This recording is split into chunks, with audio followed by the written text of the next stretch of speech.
Twins drop game one in Cleveland after their trade deadline massacre. That's what I'm calling it. Final score 3-2 in extras, by the way, tonight. Full deep dive coming up next on the Minnesota Twins POSTCAST. This is the Twins POSTCAST, your instant game reaction for the Minnesota Twins. Part of the Locked On Podcast Network, your team every day. What's going on back in the lab? Back at it. Another Minnesota Twins POSTCAST right here. Locked On Sports Minnesota Network, your team every day. Sweet Lou Hennessy, give him a follow on X at Sweet Lou MN, Twins expert over at Zone Coverage MN. Lots to get into, Lou. Obviously, biggest turning point from tonight, but you know, the meat and potatoes of this show tonight, segment 2. What to make of this fire sale, the front office deployed at the deadline, just 24 hours ago. But first, quick reminder, tonight's episode brought to us by Game Time. Game Time, download the Game Time app, create an account, use code LOCKEDONMLB for $20 off your first purchase. Let's just jump right into the game at hand, what was right in front of us tonight, first and foremost. Then we'll get to the juicy stuff here in a second, but let's kick things off with the biggest turning point from tonight. Time to reveal where the game was won or lost.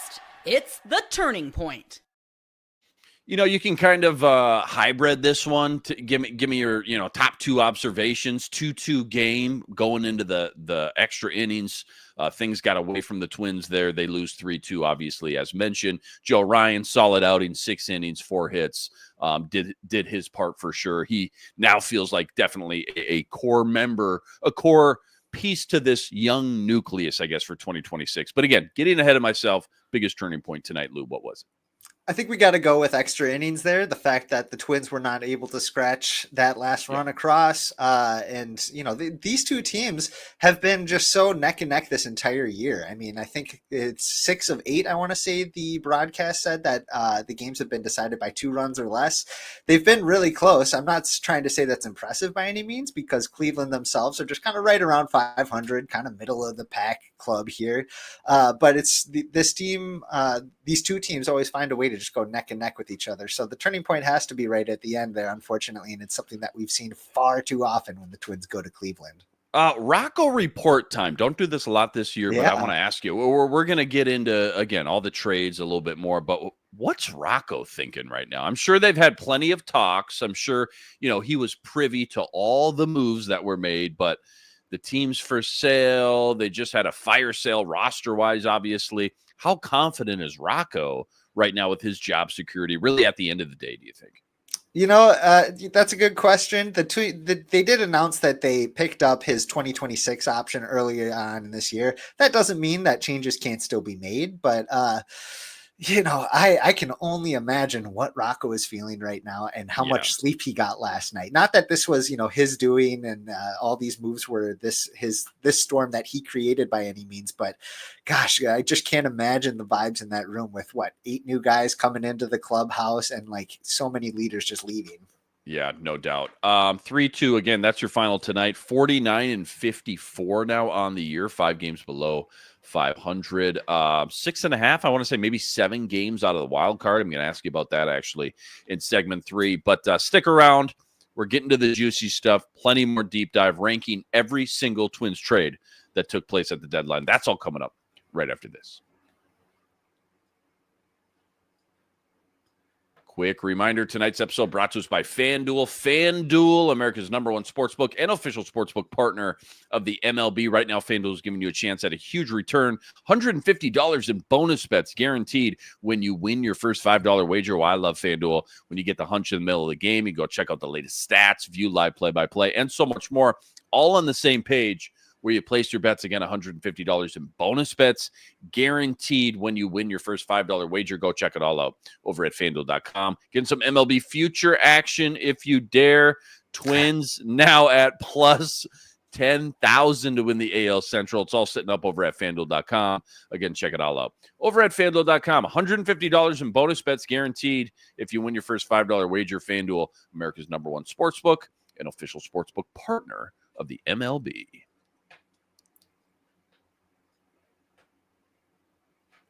I just want to sneak this in. Do you have a nerdy stat of the day? I don't want to skip over that or gloss over it. I know you do a ton of research and deep dive every single night. Do you have a nerdy stat, crazy stat, fun analytic, Twins related tonight? Look, it ain't fun. It ain't fun. But the broadcast was bringing it up too, that this was the 11th walk-off that Cleveland has hit against the Twins in the last 5 seasons. I can't believe the that. Twins have 4 in that time. The Twins, I'm just trying to think of the plethora of memories that they have provided to a generation of Cleveland Guardians fans over the last 5 years. 11 walk-off wins. That's so many happy memories for those Cleveland fans, and some pretty sour ones for Twins fans, unfortunately. This is what you'll be talking about.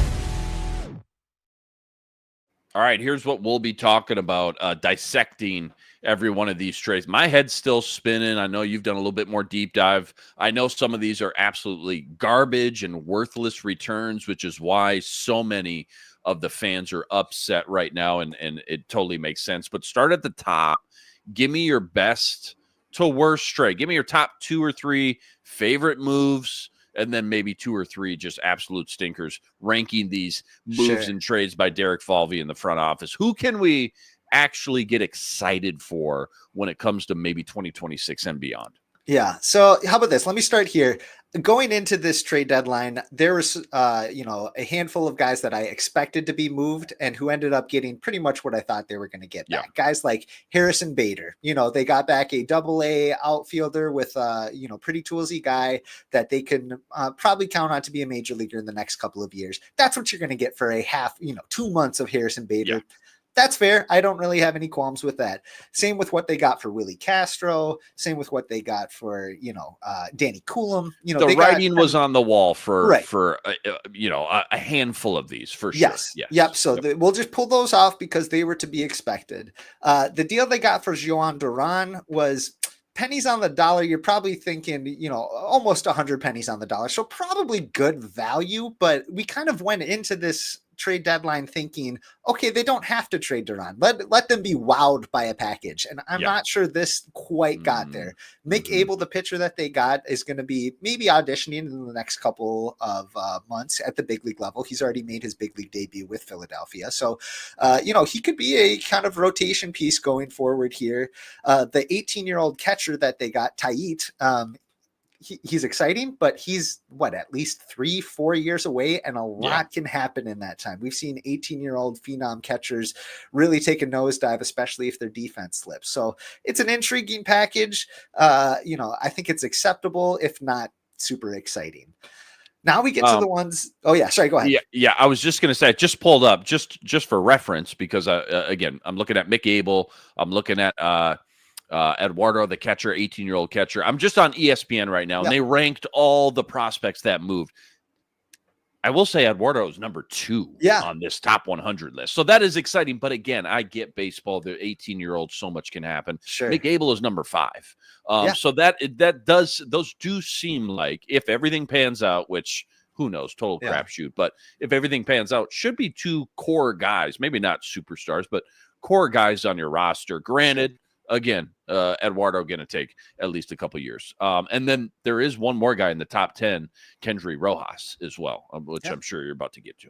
Yeah. So like I said, and part of the effect of, I think, what I'm doing today while I'm digesting all these moves, on their own, they're tough pills to swallow, and all put together, they become a choking hazard. So that's kind of where I'm at with this. And that's actually a piece that I wrote for Zone Coverage that'll be coming out shortly here. But like I said, when you look at them individually, you can see some value in a lot of them. There's a few that I don't see value in, though. So maybe I should get down to those, because those are the ones that I have the most trouble with. And that includes Brock Stewart going back to the Los Angeles Dodgers for James Outman, who has 3 years of major league service time. He's gone up between AAA and the big leagues for the last 3 seasons. Really good his rookie year. I think he was like 3rd place in rookie of the year, and just pretty abysmal at the big league level over the last 2 seasons. He's a left-handed hitting outfielder. He's probably 3rd or 4th on their depth chart for guys in those positions. You're talking Wallner, Larnick. Kersey probably ahead of him at this point. We have Deshaun Kersey at home, James Outman at home. It's Deshaun Kersey. So that one did not excite me very much because you didn't have to trade Brock Stewart either. He's not going to be too expensive next year. He had a couple more years of team control. Maybe you don't have a ton of faith in his elbow hanging in there, his health hanging in there, but goodness, at this point, that just seemed like an unnecessary move. And of course, the total backbreaker has to be Carlos Correa leaving for pure salary relief. They got a 26-year-old at single A who has like a 6-something ERA at this point. He's 3 years older than the competition there. It was basically just a name that they got back so that they could get under it's going to be a good trivia question someday. It's going to be a great trivia answer someday. Yeah, there you go. Yeah.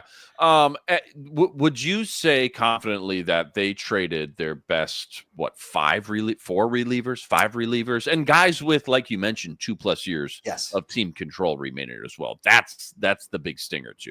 Absolutely. I can see an argument that they could make that, we're pretty confident we can make new relievers. At this point, we're not too concerned about the 2025 season. Let's liquidate them while we can, because teams tend to pay a premium at the trade deadline. I didn't think they were going to go all 5 though. I could have seen 2 or 3, get a few prospects back, maybe keep somebody like Louis Varland and Griffin Jacks to hold down the fort for a little bit. And then, maybe even look into trading them in the offseason. But wow, all 5 of them, a line switch. I did not expect a total line switch in the bullpen here, but that's what we got.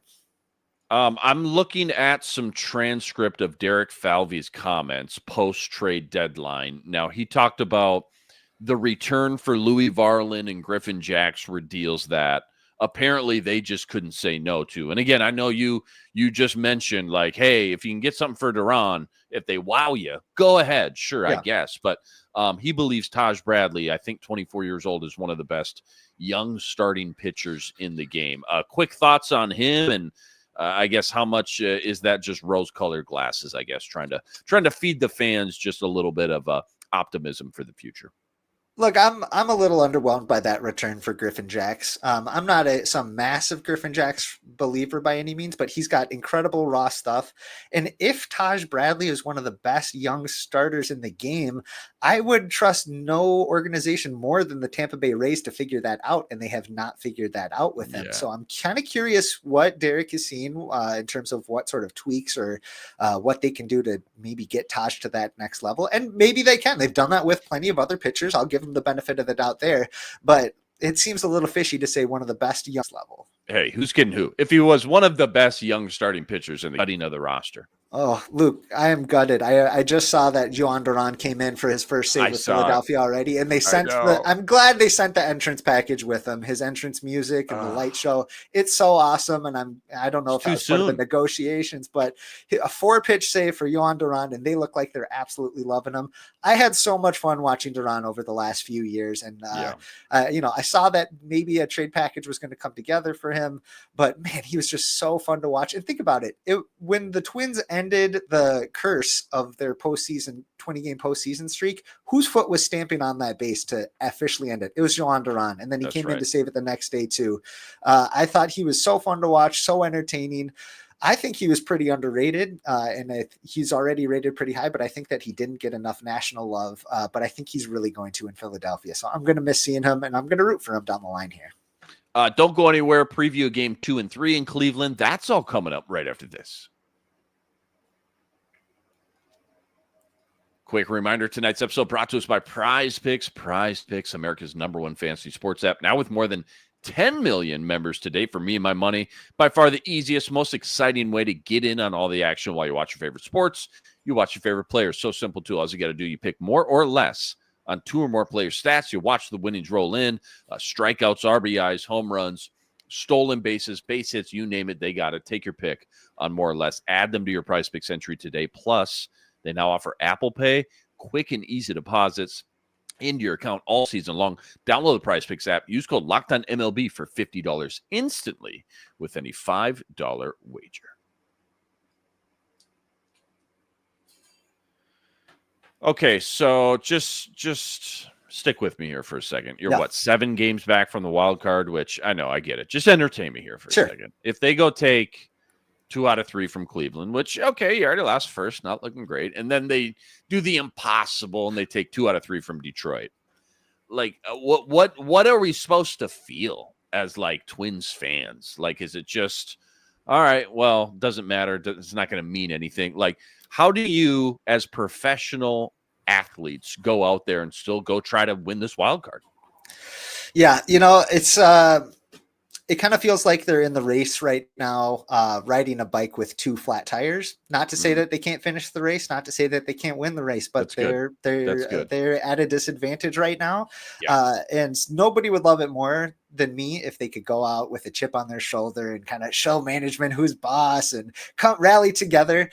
I'm not sure I feel that. And if the guys in the clubhouse are trying to feel that right now, I wish they would have felt it a month ago. So it's they're still going to go out there. They're going to try to win. Guys are going to try to earn some jobs going forward, and that's going to come with some good play. Hopefully, anything can happen, but at this point, it's audition time, and it's try to see who's a building block piece and who's interchangeable. Well, let's end on that. Who is the auditions? Who's got the most pressure on these auditions right now? Are we going to see guys like Ed Julian back? Yep. Austin Martin was back, obviously. Miranda, maybe.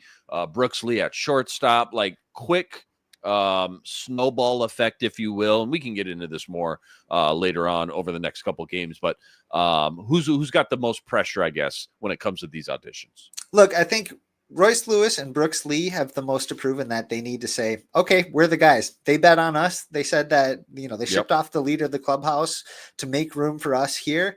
It's time for us to stick our heels in and really, really prove it. So I'm going to go with those two. But you're right, guys like Austin Martin and Ed Julian, this is going to be valuable time for them to say, hey, I know that I have stumbled since my exciting debut, but look, I can still find it here. And for what it's worth, Julian has been absolutely crushing it at AAA. He comes up and has 2 good months. He could be your starting second baseman next year, or at least in the mix as a platoon partner, maybe, or maybe he's auditioning for other teams that maybe want to trade for him in the offseason. So it's going to be 2 months of audition time. Hopefully Brooks Lee and Royce Lewis can kind of be the cornerstones, and they get a few other guys that can be valuable pieces to supplement. Well said. I could pick your brain for another hour at least. We'll have to save some for the next roster tonight. It's a loss in extras, 3-2. That's your final in game 1 in Cleveland. 51-57 now on the year. Huge shout out to all the everydayers out there, though. All you guys that always make us your first listen. All you guys coming in the chat with us from game to game. Make sure you like and subscribe. Go check out all Lou's work on X at Sweet Lou MN, plus all the work he's putting up over at ZoneCoverageMN.com as well. Luke Inman on X at Luke_Spinman. Back here for game 2 tomorrow, 3:10 first pitch. Catch you right here, same time, same place. Until then, sign it out.